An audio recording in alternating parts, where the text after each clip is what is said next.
उन प्रश्नों के जवाब समझेंगे अभी।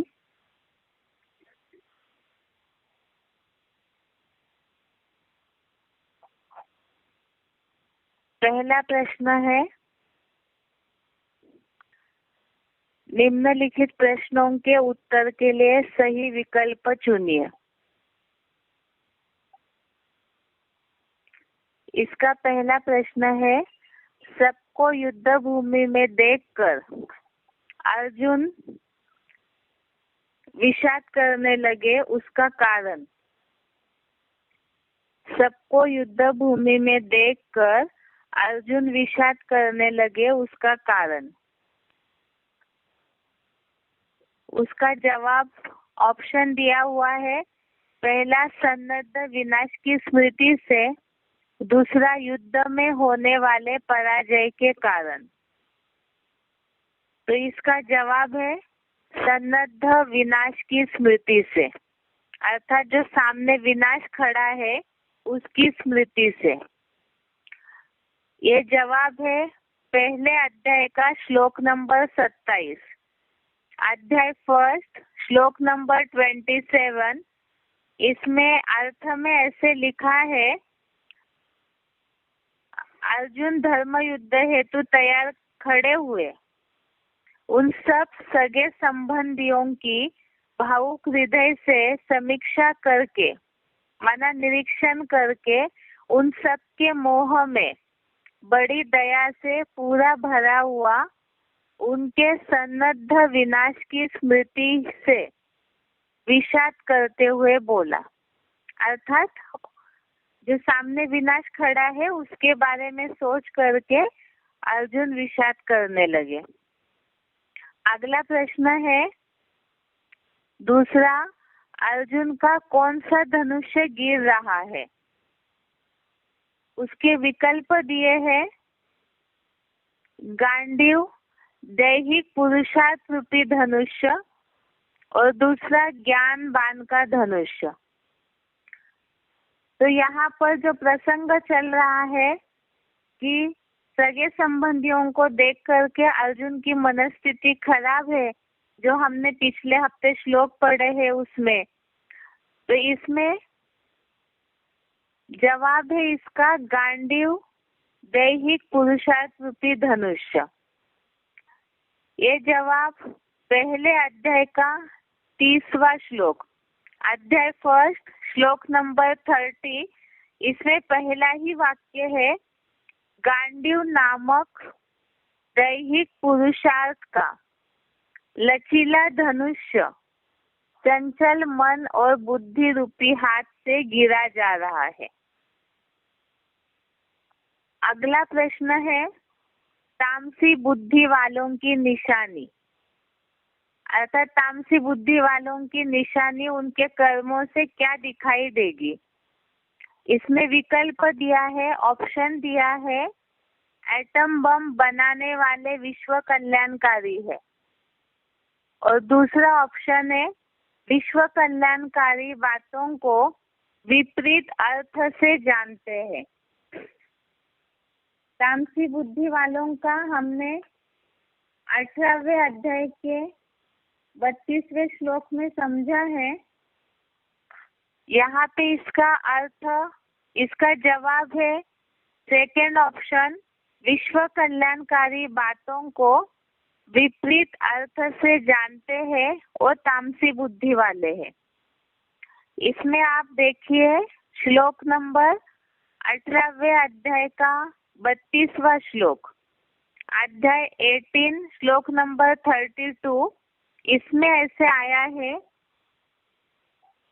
पाप में कलयुगी तमोगुण से ढकी हुई जो बुद्धि विदेशी विधर्मियों के अधर्म को अति देहांकार के कारण धर्म और सारे विश्व कल्याणकारी अर्थों को विपरीत रूप से मानती है। धर्म और सारे विश्व कल्याणकारी अर्थों को विपरीत रूप से मानती है। अगला प्रश्न है, आत्म भाव को देखना यह किनकी विशेषता है? अर्थात आत्मिक दृष्टि से देखना, आत्मा की नजर से देखना, यह किन की विशेषता है? ऑप्शन दिया है राजसी ज्ञान और दूसरा ऑप्शन है सात्विक ज्ञान। तो आत्म भाव को देखना ये सात्विक ज्ञान वालों की निशानी है, जिसके लिए 18वें अध्याय का 20वां श्लोक, अध्याय 18 श्लोक नंबर 20, इसमें ये बात आई है, ज्ञान द्वारा जिस स्वर्गीय शूटिंग के अद्वैतवादी ज्ञान द्वारा आकृति से अलग अलग हुए सब प्राणियों में अखंड अविनाशी एक परमात्मा की पुरुषोत्तम संगम युग में संग्रहित योग ऊर्जा रूप आत्म भाव को देखता है, उसे साक्षात ईश्वरीय सात्विक ज्ञान का अविनाशी सार ही जान। तो यहाँ आत्म भाव को देखता है और सात्विक ज्ञान वालों की निशानी बताई है। अगला प्रश्न है, राजसी ज्ञान वालों का गुणधर्म होगा। पहला ऑप्शन है जाति, भाषा, धर्म को अलगाव की विधि से जानेंगे। दूसरा राजाई का राजयोग का ज्ञान। तो इसमें राजसी ज्ञान वालों का गुणधर्म है, पहला ऑप्शन जवाब है जाति, भाषा, धर्म को अलगाव की विधि से जानेंगे। ये है श्लोक नंबर 31, 18वें अध्याय का श्लोक नंबर 31। इसमें ये बात आई है,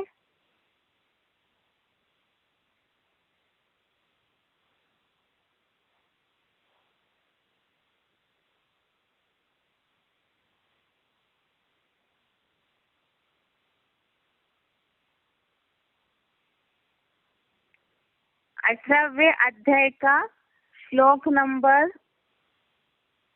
21, अध्याय 18 श्लोक नंबर 21। इसमें राजसी ज्ञान वालों का गुणधर्म बताया है, जो द्वैतवादी द्वापर कलयुगी ज्ञान सब प्राणियों में भौतिक 23 तत्वों की दैहिक भिन्नता द्वारा नर निर्मित जाति, धर्म, भाषा आदि के नाना भावों में अलगाववादी पराई विधि से जाने। राजसी ज्ञान वालों का गुणधर्म, इसका जवाब 18वें अध्याय का 21वां श्लोक, अध्याय 18 श्लोक नंबर 21, इसमें बताया है कि द्वैतवादी द्वापर कलयुगी ज्ञान सब प्राणियों में भौतिक 23 तत्वों की दैहिक भिन्नता द्वारा नर निर्मित जाति, धर्म, भाषा आदि के नाना भावों में अलगाववादी विधि से जानेंगे। अभी अगले प्रश्न है, निम्नलिखित प्रश्नों के संक्षेप में उत्तर दीजिए। पहला प्रश्न है, युद्ध भूमि में अर्जुन ने किन किन संबंधियों को देखा? युद्ध भूमि में अर्जुन ने किन किन संबंधियों को देखा? तो ये पहले अध्याय का प्रश्न है। इसका जवाब पहले अध्याय का 26वां श्लोक, अध्याय 1 श्लोक नंबर 26। इसमें बताया है, धर्म युद्ध भूमि में खड़े हुए पितृपक्ष के आसुरी धर्मों के बीच पूर्वजों को उसी तरह विपक्ष में खड़े भीष्म जैसे प्रपिता रूप बाबाओं को, विद्वान आचार्यों को, पुत्रों को, मामाओं, भाइयों, पौत्रों, मित्रों, ससुरों और उसी तरह और भी अनेक सगे संबंधियों को अर्जुन ने युद्ध भूमि में देखा। अगला प्रश्न है, सात्विक बुद्धि वाला किस स्वभाव का होता है? सात्विक बुद्धि वाला किस स्वभाव का होता है? इसका जवाब है 18वें अध्याय का 30वां श्लोक, अध्याय 18, श्लोक नंबर 30। सात्विक बुद्धि वाला किस स्वभाव का होता है? जो बुद्धि समाज, देश और काल अनुसार कर्मों में लगने और न लगने, कृत कार्य व अकार्य को, भय और निर्भयता को तथा दैहिक, दैविक और भौतिक दुखों के बंधन व मुक्ति को सच्ची गीता एडवांस ज्ञान द्वारा जानती है, वह सत्वगुणी है। इसका तो हमने बहुत लंबा अर्थ समझा है कि जो सात्विक बुद्धि वाले हैं वो समाज, देश और काल अनुसार कब कर्म करना है, कब नहीं करना है, कौन सा करने योग्य कार्य है और कौन सा नहीं है, भय और निर्भयता क्या है और दैहिक, दैविक, भौतिक दुखों का बंधन क्या है और उसकी मुक्ति का रास्ता, और सबकी समझ सात्विक बुद्धि वालों में होगी। क्योंकि बुद्धि अर्थात निर्णय और परख शक्ति, तो समय पे सही बातों का निर्णय लेंगे, समय पे सही बातों को परखेंगे। अगला प्रश्न है, राजसी बुद्धि वाला किसका भेद समझ नहीं पाता? राजसी बुद्धि वाला किसका भेद समझ नहीं पाता? इसका जवाब है 18वें अध्याय का 31वां श्लोक, अध्याय 18, श्लोक नंबर 31। जवाब है, धर्म और अधर्म को समाज, देश और कालक्रम से और कर्तव्य और अकर्तव्य को, इन चीजों के भेद को राजसी बुद्धि वाला समझ नहीं पाएगा।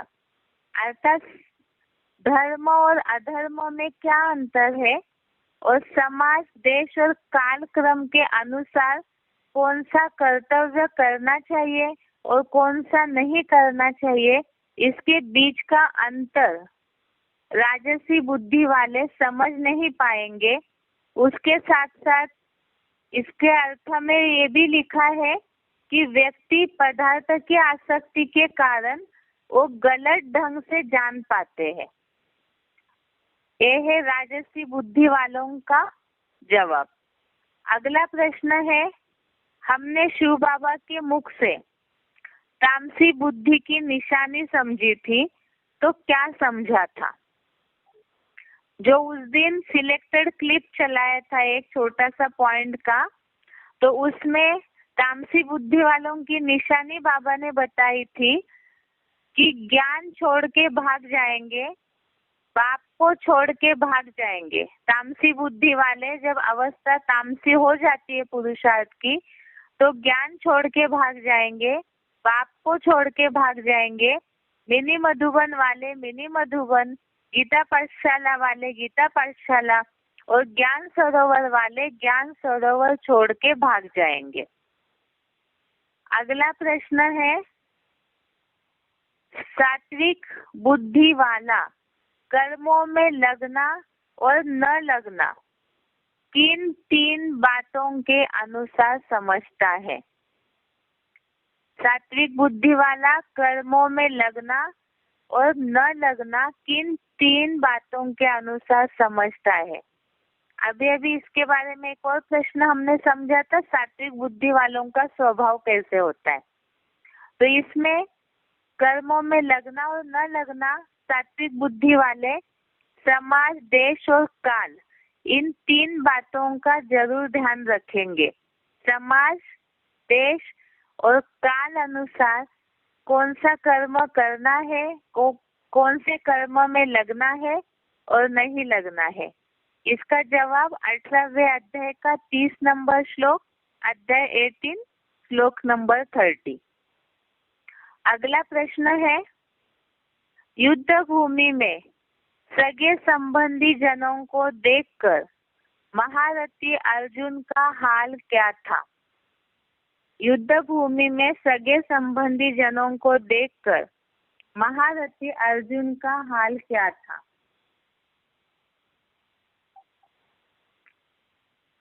इसका जवाब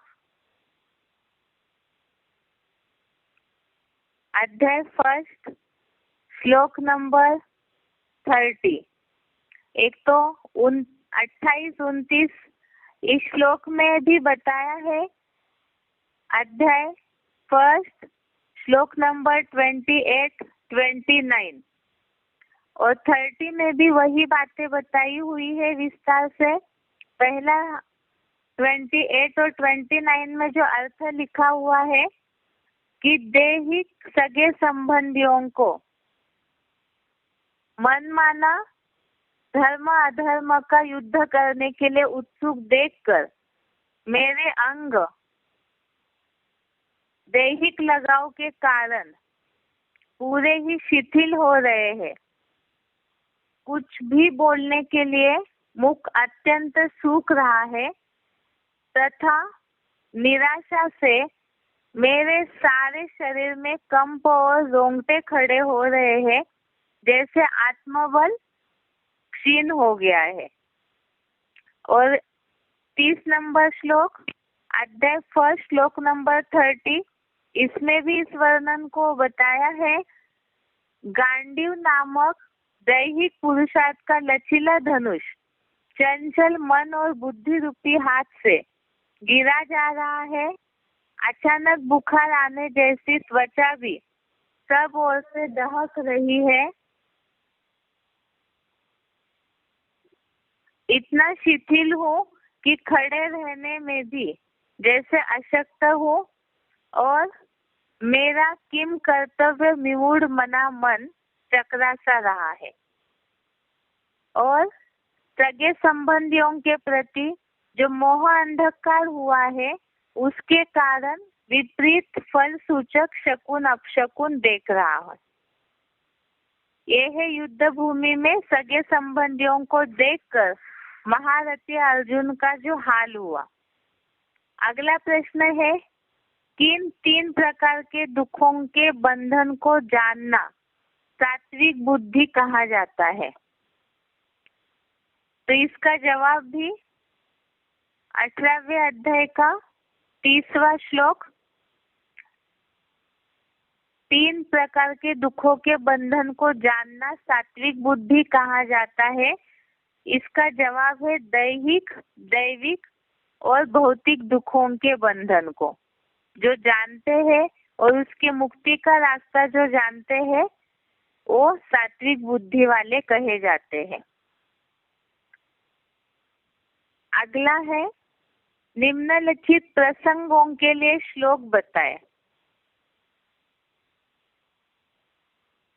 अर्जुन ने युद्ध भूमि में सगे संबंधियों को देखा। अर्जुन ने युद्ध भूमि में सगे संबंधियों को देखा। इसका जवाब है श्लोक नंबर पहले अध्याय का 26वां श्लोक, अध्याय 1 श्लोक नंबर 26।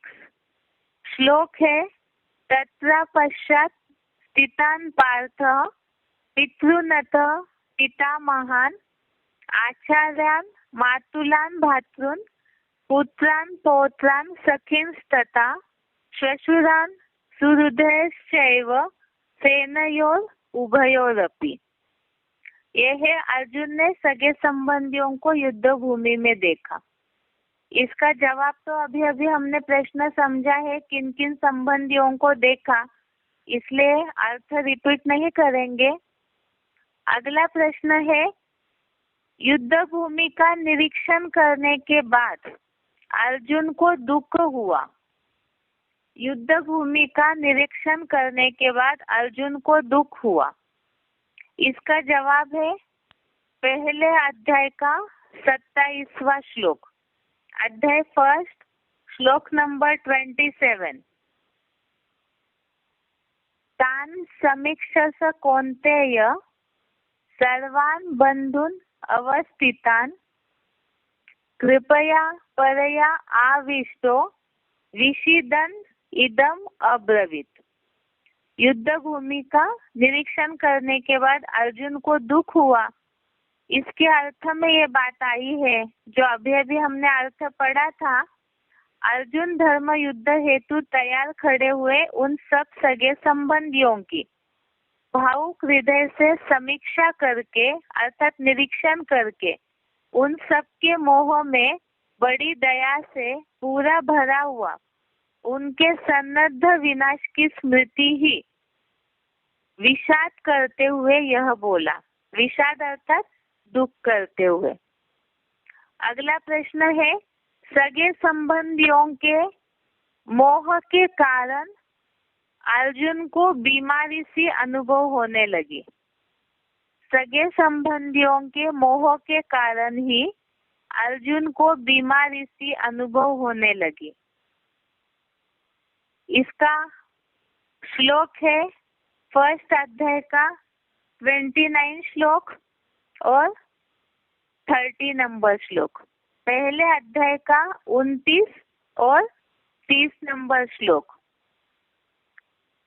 29 नंबर श्लोक है, सीदंती मम गात्राणि मुखम च परिशुष्यति वेपतुश्च शरीरे में रोमहर्षश्च जायते।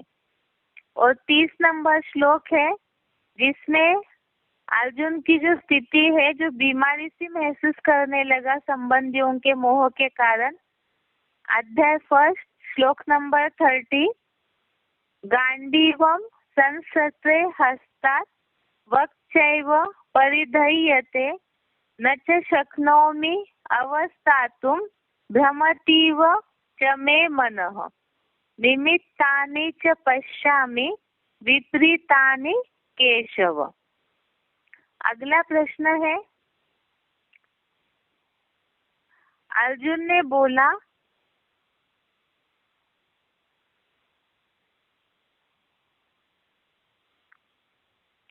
हमको राज्य भोग या स्वार्थी जीवन से क्या लाभ। इसका श्लोक नंबर है 32, अध्याय फर्स्ट का श्लोक नंबर 32 जो आज पढ़ना है हमें। किम नो राज्येन गोविंद किम भोगे जीवितेन वा एषामर्थे कांक्षितन्नो राज्यं भोगा सुखानि च त इमे वस्थितः युद्धे प्राणान् त्यक्त्वा धनानि च।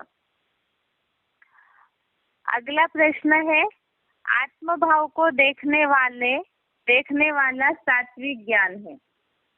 आत्मभाव को देखने वाला सात्विक ज्ञान है।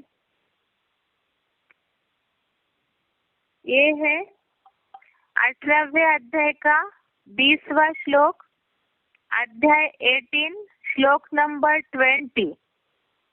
सर्वभूतेषु एन एकम भावम अव्ययम ईक्षते अविभक्तम विभक्तेषु तद ज्ञानम विद्धि सात्विकम। इस तरह से ये रविवार के जो परीक्षा हुई है उसके प्रश्नों के जवाब है। अभी आज का जो श्लोक पढ़ना है पहले अध्याय का 32 और 33 श्लोक। अध्याय फर्स्ट श्लोक नंबर 32, 33।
श्लोक है 32-33वां श्लोक।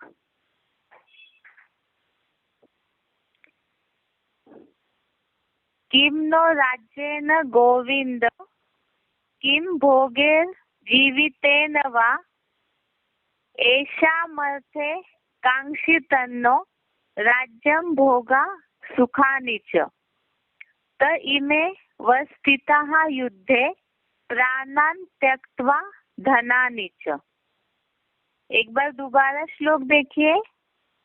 किम नो राज्येन गोविंद किम भोगेर जीवितेन वा एषामर्थे कांक्षितन्नो राज्यं भोगा सुखानि च त इमे वस्थिताः युद्धे प्राणान् त्यक्त्वा धनानि च।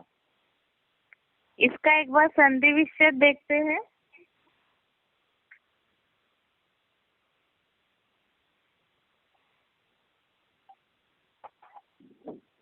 संधि विच्छेद है किम न राज्येन गोविंद किम भोगे जीवितेन वा एषाम् अर्थे कांक्षितं न राज्यं भोगा सुखानि च त इमे अवस्थिताः युद्धे प्राणान् त्यक्त्वा धनानि च।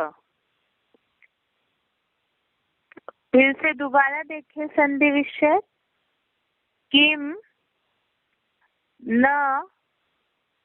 राज्येन गोविंद किम भोगे जीवितेन वा एषाम् अर्थे कांक्षितं न राज्यं भोगा सुखानि च त इमे अवस्थिताः युद्धे प्राणान् त्यक्त्वा धनानि च। अभी इसका अर्थ देखते हैं। पहला शब्द है गोविंद।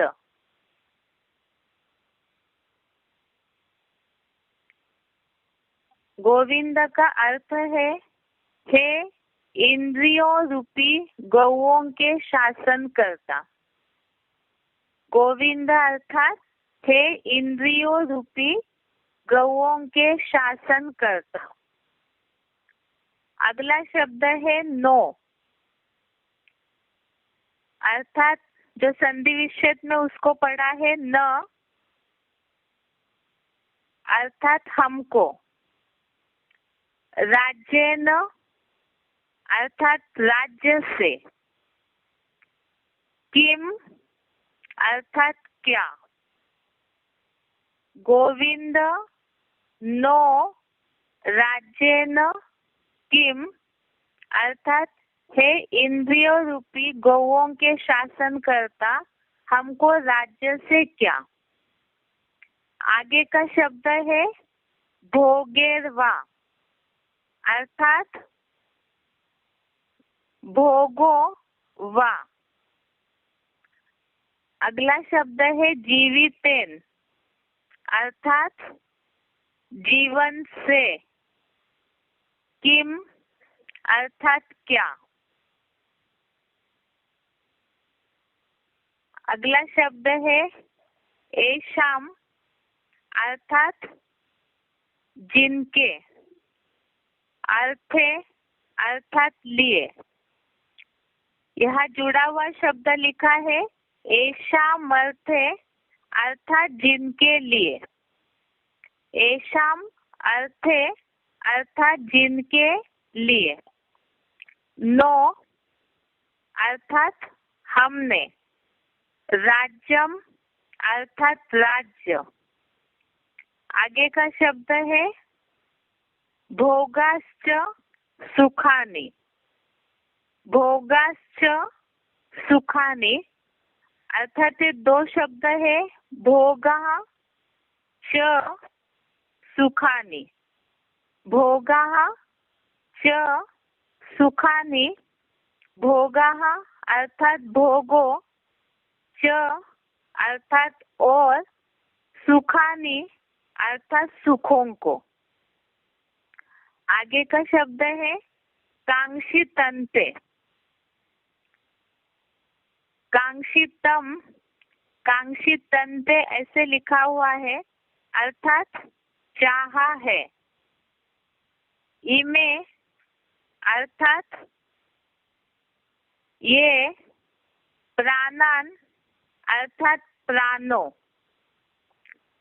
आगे का शब्द है व अर्थात च अर्थात व, धनानि अर्थात धन, त्यक्त्वा अर्थात त्याग कर, युद्धे अर्थात युद्ध में जमकर, अवस्थितः अर्थात खड़े हुए हैं। एक बार दोबारा देखिए शुरू से। गोविंद अर्थात है इंद्रियों रूपी गौओं के शासन करता। नो अर्थात हमको, राज्येन अर्थात राज्य से, किम अर्थात क्या। आगे है भोगेर्वा अर्थात भोगो वा। आगे का शब्द है जीवितेन अर्थात जीवन से, किम अर्थात क्या। किम अर्थात जिन, जीवितेन अर्थात जीवन से, किम अर्थात जिन, येषाम अर्थे अर्थात जिनके लिए, नो अर्थात हमने, राज्यम अर्थात राज्य। एक बार इसको दोबारा देखिए। जीवितेन अर्थात जीवन से, किम अर्थात क्या। जीवितेन अर्थात जीवन से, किम अर्थात क्या, येषाम अर्थे अर्थात येषाम अर्थात जिन, अर्थे अर्थात के लिए, नो अर्थात हमने, राज्यम अर्थात राज्य। आगे का शब्द है भोगाश्च सुखानि अर्थात भोगों और सुखों को। कांक्षितन्ते अर्थात चाहा है।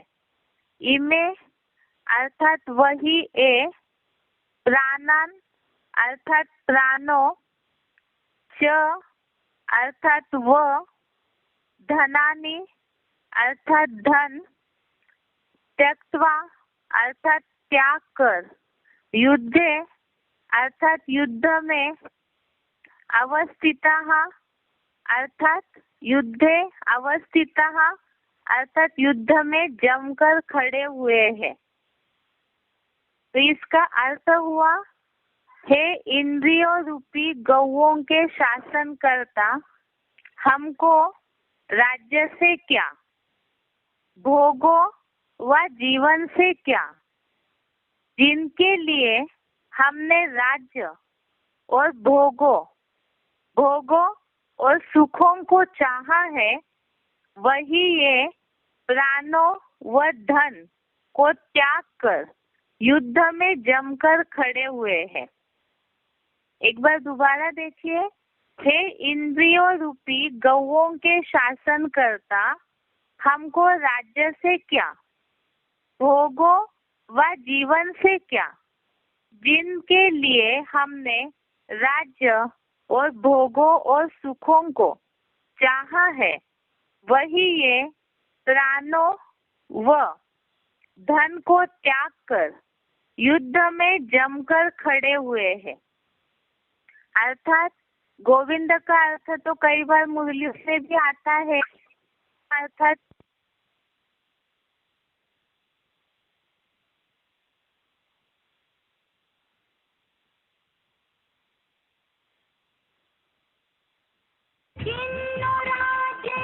गोविंद किं भोगैर्जीवितेन वा येषामर्थे काङ्क्षितन्नो राज्यं भोगा सुखानि च तैमेव स्थिता युद्धे प्राणान् त्यक्त्वा धनानि च।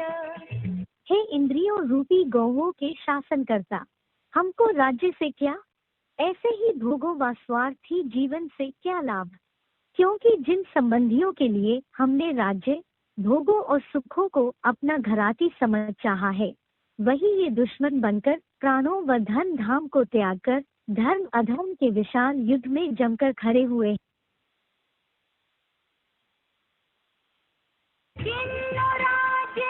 गोविंद किं भोगैर्जीवितेन वा येषामर्थे काङ्क्षितन्नो राज्यं भोगा सुखानि च तैमेव स्थिता युद्धे प्राणान् त्यक्त्वा धनानि च। हे इंद्रियों रूपी गौओं के शासनकर्ता, हमको राज्य से क्या, ऐसे ही भोगों व स्वार्थी जीवन से क्या लाभ, क्योंकि जिन संबंधियों के लिए हमने राज्य, भोगों और सुखों को अपना घराती समझ चाहा है, वही ये दुश्मन बनकर प्राणों व धन धाम को त्याग कर धर्म अधर्म के विशाल युद्ध में जमकर खड़े हुए।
हम श्लोक का अर्थ समझ रहे थे।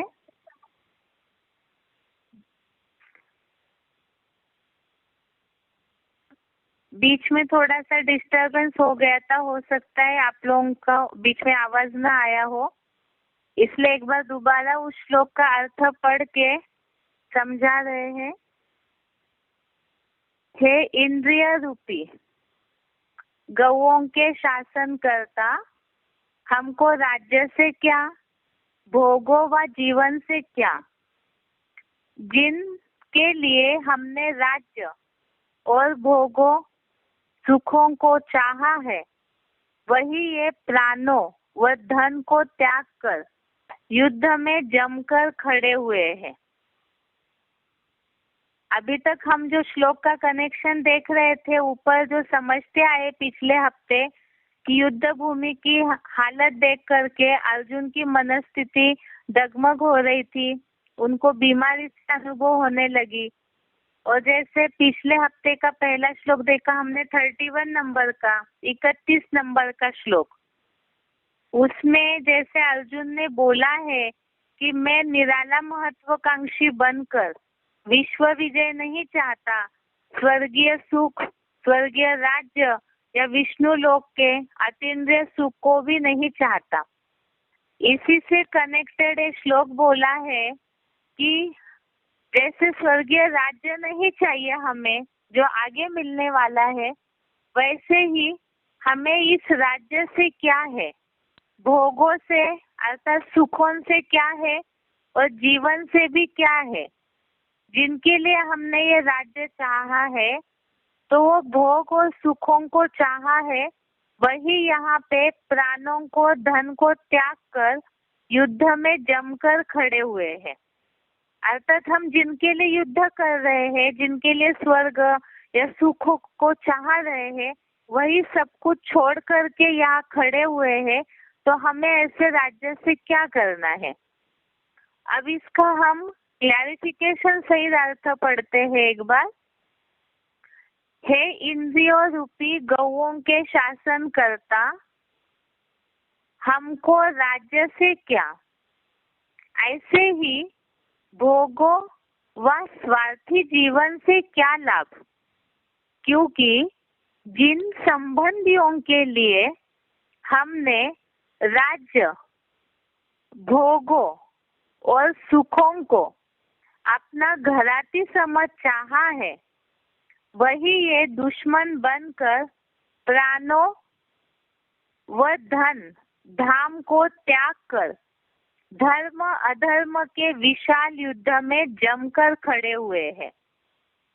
अर्थात जिनके लिए भी, जिन कौरवों के लिए, वो भी अर्जुन के भाई है, सगे संबंधी है, तो उनके लिए ही स्वर्ग या सुखी राज्य बनाने के लिए सोचा है, या जो भी संबंधी है पांडव संप्रदाय वाले, लेकिन सबके सभी युद्ध में अपना प्राण और धन धाम को त्याग करके खड़े हुए हैं। तो इसीलिए जब सब प्राणों को त्यागने के लिए खड़े हैं और ऐसी जो हानि होगी, तो ऐसे हानि से तो अच्छा है कि ऐसे युद्ध से क्या लाभ है। इस भाव से यहाँ बोला है कि हमको राज्य से क्या, ऐसे ही भोगों व स्वार्थी जीवन से क्या लाभ, क्योंकि जिन संबंधियों के लिए हमने राज्य, भोगों और सुखों को अपना घराती समझ चाहा, घराती अर्थात घर के लोग, अर्थात जो हमारे अपने हैं, ऐसे समझ करके जिनके लिए हमने राज्य की व्यवस्था के लिए सोचा, सुखों के साधनों के लिए सोचा, तो आज वही ये सब कुछ छोड़कर, माना धन धाम अर्थात अपने घर को छोड़ करके प्राणों के दुश्मन बन करके इस युद्ध भूमि में खड़े हैं। अर्थात वो सब इन सब बातों की परवाह नहीं कर रहे हैं। इस भाव से ये बोला है कि हमें ऐसा राज्य, ऐसे सुख, ऐसा भोग नहीं चाहिए। तो इसीलिए एक बार दोबारा लास्ट में इसका अर्थ पढ़ते हैं। हे इंद्रिय रूपी गौओं के शासन करता,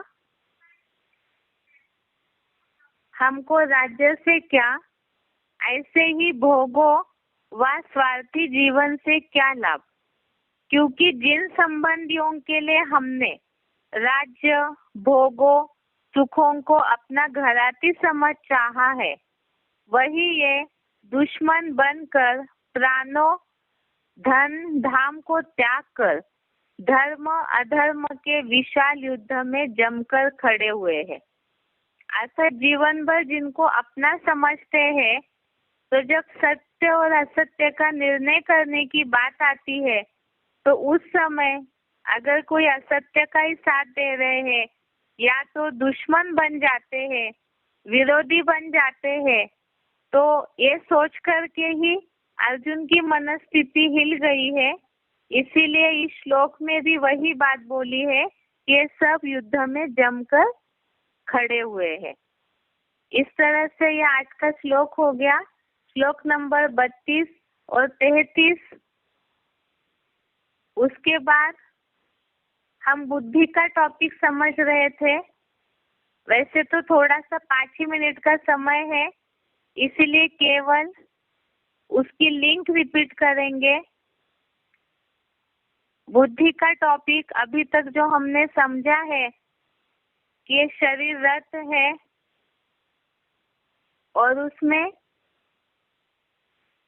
बुद्धि पर जो बुद्धि मन रूपी लगाम को खींचने का कार्य करती है, तो बुद्धि अगर साफ है, सही है, तो उससे मन कंट्रोल में रहेगा। जिस आधार से हमने ये बातों को समझा है कि आत्मा ही अपना मित्र और शत्रु बनती है, क्योंकि बुद्धि क्षीण हो गई है। इस कारण चंचल मन घोड़े की तरह दौड़ते रहता है इंद्रिय सुखों में। इसीलिए आत्मा अगर आत्मिक स्टेज में स्थित हो जाए तो बुद्धि अपने आप ही स्थिर होकर, एकाग्र होकर के सही निर्णय लेने लगे, तो आत्मा ही अपना मित्र बन जाएगा। जिसके लिए हमने ये समझा है कि बुद्धि निर्णय गलत कब लेने लगती है, जब देहभान बढ़ा। अर्थात जैसे अग्नि धुएं से ढका रहता है, शीशा मेल से ढका रहता है, इसी तरह से बुद्धि का ज्ञान जो है वो भी काम क्रोध आदि 5 विकारों के कारण ढक जाता है। देहभान, ये जो मिट्टी है, धूल है, यही पाप का मूल कारण है, जिसके कारण बुद्धि का ज्ञान ढक जाता है। और उसी के कारण निर्णय शक्ति कम होने के कारण, रजो प्रधानता बढ़ने के कारण आत्मा पाप करने लगती है। पाप पुण्य का भेद समझना नष्ट होने लगता है। जो बताया, इसी कारण ज्ञान का नाश होता है और अज्ञानता बढ़ती है। और ये ज्ञान का नाश होने के कारण ही बुद्धि अलग अलग प्रकार से बढ़ जाती है, क्योंकि बुद्धि पे धूल जमी हुई है।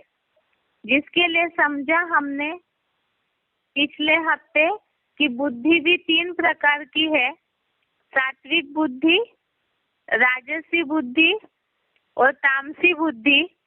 जिसमें हमने समझा था कि सात्विक बुद्धि, राजसी बुद्धि और तामसी बुद्धि वालों के कर्मों में क्या अंतर होगा। सात्विक बुद्धि वाले समाज, देश, काल अनुसार कब कर्म करना है, कब नहीं करना है, इस बात के अर्थ की समझ रखेंगे। साथ में भय और निर्भयता कहाँ होनी चाहिए, दैहिक, दैविक, भौतिक दुखों का बंधन क्या है, तो उसमें बंधेंगे नहीं। उससे मुक्ति का रास्ता एडवांस नॉलेज के द्वारा, गीता ज्ञान के आधार से सत्वगुणी बुद्धि वाले समझेंगे। और राजसी बुद्धि वाले समाज, देश, काल क्रम अनुसार एक तो धर्म अधर्म को भेद नहीं समझ पाएंगे, साथ में कर्तव्य अकर्तव्य को भी समाज, देश, काल क्रम अनुसार सही ढंग से नहीं समझ पाएंगे। क्योंकि द्वापर युग से जो विदेशी विधर्मी दैत्यों का राजसी राज्य शुरू हो जाता है, तो उसके कारण संघ के रंग से उनका बुद्धि का ज्ञान ढकना शुरू हो जाता है।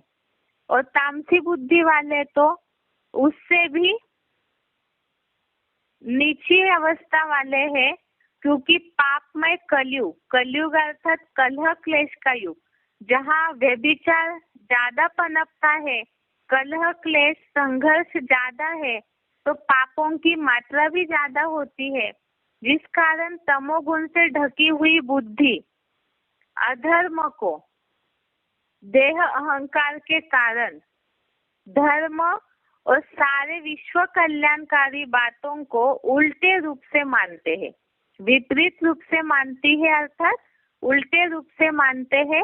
और साथ में तमोगुणी बुद्धि वालों में अनाचार और व्यभिचार का जो दोष है वो भरपूर होने के कारण वो तमोगुणी बुद्धि जो है वो दुखदायी होगी। अर्थात तामसी बुद्धि वाले वो दुख देंगे भी और खुद भी दुखी रहेंगे, जिसके लिए गीता में ही एक श्लोक सुनाई होगा हमने सभी ने, जो बोला है यस्मान्नो द्विजते लोको लोकान्नो द्विजते चय।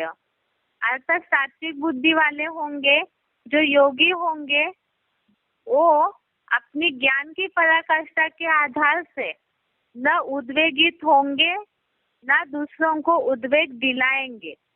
अर्थात योग की ज्ञान की पराकाष्ठा जिनमें है, जो खुद भी दुखी नहीं होंगे, परेशान नहीं होंगे और औरों को भी परेशान करेंगे नहीं। और इसी तीन बुद्धि के आधार से ही, बुद्धि माना ही ज्ञान समझ, तो उसी आधार से तीन प्रकार के ज्ञान भी हो जाते हैं। ये तो हम एडवांस के शुरुआत से फाउंडेशन से ही समझते हैं कि हर चीज चार अवस्थाओं से प्रसार होती है। यहाँ इसी प्रकार से ज्ञान की तीन प्रकार की निशानियां बताई है। जैसी बुद्धि वैसे ही ज्ञानी होंगे, तो उनके कर्मों की निशानी बताई हुई है, क्योंकि ज्ञान अर्थात समझ, और समझ कर्मों के द्वारा दिखाई देगी। तो सात्विक बुद्धि वाले सात्विक ज्ञानी होंगे, राजसी बुद्धि वालों में राजसी ज्ञान होगा और तामसी बुद्धि वालों में तामसी ज्ञान होगा। इसके अर्थ को भी हमने समझा है पिछले हफ्ते। सात्विक ज्ञान वाले जो है उनकी निशानी बताई हुई है कि वो संगम युगी स्वर्गीय शूटिंग के अद्वैतवादी ज्ञान द्वारा आकृति से अलग अलग हुए सब प्राणियों में अखंड अविनाशी एक परमात्मा की पुरुषोत्तम संगम युग में संग्रहित योग ऊर्जा रूप आत्म भाव को देखता है। उसे साक्षात ईश्वरीय सात्विक ज्ञान का अविनाशी सार जान, अर्थात जो आत्मिक दृष्टि से देखते हैं, जो संगम युग में परमात्मा की जो योग ऊर्जा संग्रहित होती है, आत्माओं में योग ऊर्जा इकट्ठी हो जाती है, तो उसी नजर से आत्म भाव से ही वो सभी को देखते हैं, आत्मिक दृष्टि से सभी को देखेंगे। उसके बाद राजसी ज्ञान वालों की निशानी बताई है द्वैतवादी द्वापर कलयुगी ज्ञान। सब प्राणियों में भौतिक 23 तत्वों की दैहिक भिन्नता द्वारा नर निर्मित जाति धर्म भाषा आदि के नाना भावों में अलगाववादी पराई विधि से जाने। उस द्वैतवादी दैत्यों के हिंसक ज्ञान को रजोगुनी जान, अर्थात द्वापर युग से मनुष्यों के द्वारा जो अलग अलग जाति धर्म और भाषाएं निर्माण हुई, उसके साथ अलगाववाद निर्माण हुआ और इसी के कारण संप्रदायवाद निर्माण हुआ। जो हमने राजसी बुद्धि वालों की निशानी समझी है कि वो व्यक्ति या पदार्थ की आसक्ति के कारण गलत ढंग से कर्तव्य अकर्तव्य को जानेंगे। जब गलत ढंग से जानते हैं तो द्वापर युग में द्वैतवादी युग में हिंसक गुण अपनाना शुरू होता है। तो इसीलिए ऐसे जो दैत्यों का ज्ञान है, जो हिंसा करने वाला है, और रजो